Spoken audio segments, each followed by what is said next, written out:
Hi friends! నేను మీ సీతామహాలక్ష్మి. ఈనాటి కథలకి స్వాగతం. ఈరోజు మనం 'చాకలి వీరుడు' అనే చందమామ కథని చెప్పుకుందాం.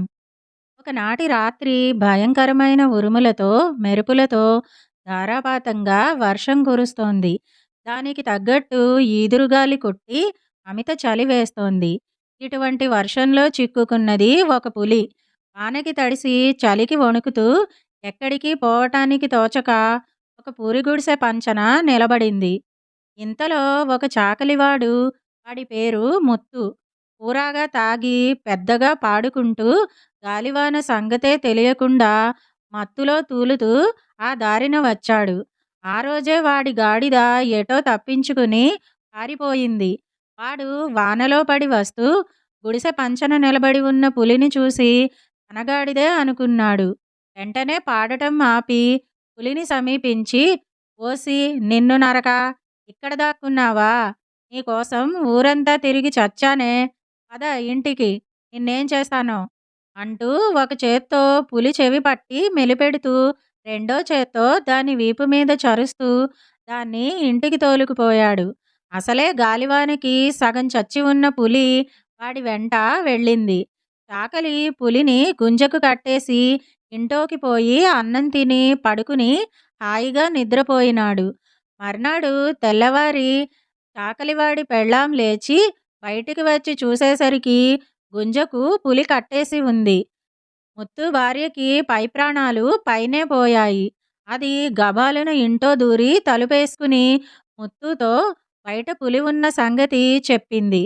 తాను రాత్రి పట్టుకొచ్చినది పులి అని తెలియగానే ముత్తుకి కూడా భయం పుట్టి వాడు బయటికే రాలేదు. కానీ కాసేపటికల్లా చాకలివాడు ముత్తు ఇంటి ముందర పులిని కట్టేశాడనే వార్త ఊరంతా పాకింది. ఊళ్ళో వాళ్ళంతా వాణ్ణి, పులిని చూడవచ్చారు. వాడి పరాక్రమం చుట్టుపక్కల గ్రామాలకు కూడా పాకి ఆఖరుకు రాజుగారికి కూడా చేరింది. ఇంకేముంది, ఈ వింత చూడటానికి రాజుగారే సపరివారంగా బయలుదేరి వచ్చాడు. ముత్తుకి ఈనాములిచ్చేశాడు. ఏ ఆయుధమూ లేకుండా అడవిలో ఉండే పులిని పట్టిన వాడు ఆయుధాలిస్తే ఎంతకైనా సాధ్యుడే అనుకుని చాకలివాణ్ణి రాజుగారు తన సర్వసేనా నాయకుడిగా నియమించాడు. అంతే, మన చాకలివాడు ముత్తు కాస్త సర్వసేనా నాయకుడు అయిపోయాడు.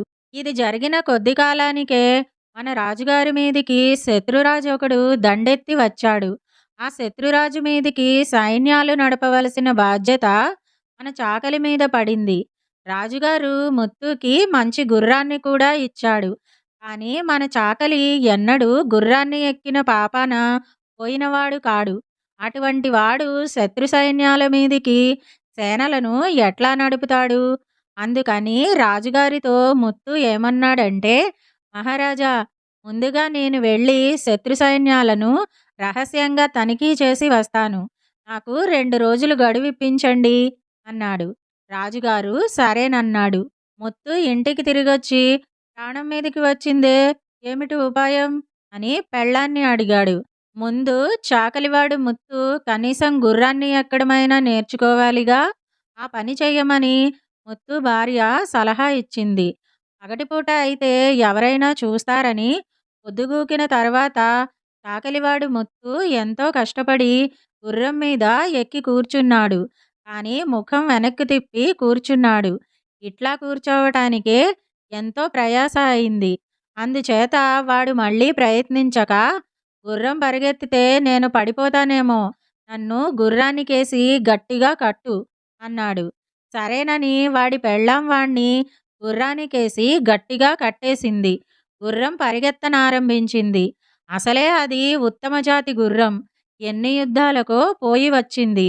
బయలుదేరితే బాణంలాగా పోవటం దానికి అలవాటు. అదీగాక దానికి సైన్యాల మీదికి పరిగెత్తటం తెలుసు.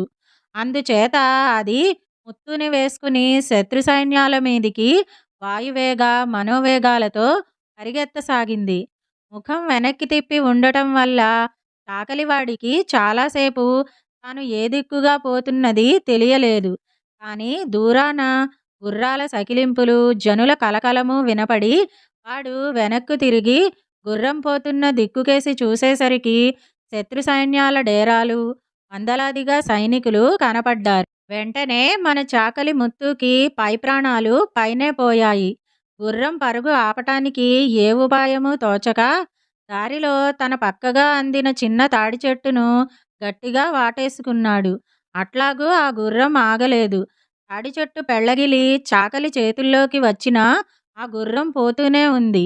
ఆ మసక చీకట్లో మైదానం మీద శత్రు సైనికులకు గుర్రము, గుర్రం మీద ఒక మనిషి, వాడి చేతిలో బ్రహ్మాండమైన ఆయుధము కనిపించాయి. అర్ధరాత్రి ఒంటరిగా వచ్చే ఈ వీరుడు మానవమాత్రుడు కాడనుకుని శత్రు సైన్యాలు డేరాలు, గుర్రాలు విడిచిపెట్టి ఎక్కడి వారక్కడ పారిపోయినారు. చాకలి ముత్తు శత్రు శిబిరం చేరేసరికి ఒక్క పురుగు లేదు. గుర్రం ఆగిపోయింది. ముత్తుకి అతని భార్య కట్టిన కట్లన్నీ క్రమంగా ఊడిపోయాయి. ముత్తు సొమ్మసిల్లి పడిపోయాడు. మర్నాడు ఉదయం చాకలి ముత్తు రాజుగారి దగ్గరికి వెళ్ళి, మహాప్రభు, శత్రువులు పిరికి వెధవలు. నా ఒక్కడి దెబ్బకే తట్టుకోలేక కాలికి బుద్ధి చెప్పారు. మన సైన్యాలు సమకూర్చనవసరమే లేదు అని విన్నవించాడు. రాజుగారు పరమానందభరితుడై చాకలి ముత్తుకు ఇంకా మరికొన్ని జాగీర్లు, ఈనాములు, ధనము ఇచ్చి వాణ్ణి తన వద్దనే ఉంచుకున్నాడు. చాకలి ముత్తు పేరు చెబితే శత్రువులకు హడలైపోవటం చేత ఆ దేశం మీదికి మరెవ్వరూ తిరిగి దండెత్తి రాలేదు. అప్పటినుంచి వాణ్ణి అందరూ చాకలి వీరుడు అని పిలవటం మొదలెట్టారు. ఇదండి చాకలి వీరుడు అనే చందమామ కథ. ఈ కథ గనక మీకు నచ్చినట్టయితే లైక్, షేర్, కామెంట్ చేయండి. మరిన్ని మంచి కథల కోసం మా ఛానల్‌ను సబ్స్క్రైబ్ చేసుకోండి. మళ్ళీ మరొక మంచి కథతో కలుసుకుందాం. అంతవరకు వింటూనే ఉండండి ఈనాటి కథలు.